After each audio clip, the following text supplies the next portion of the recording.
Hello everyone, in this tutorial I'm gonna show you how to clone or duplicate app on your Android phone. So let's see how to do it.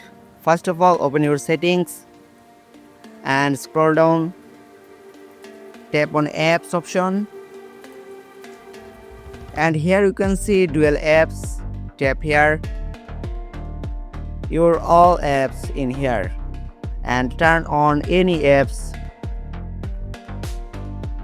Turn on option and suppose Telegram and Roblox, and you can choose any apps and go back to home page, and here you can see dual app is Telegram and Roblox.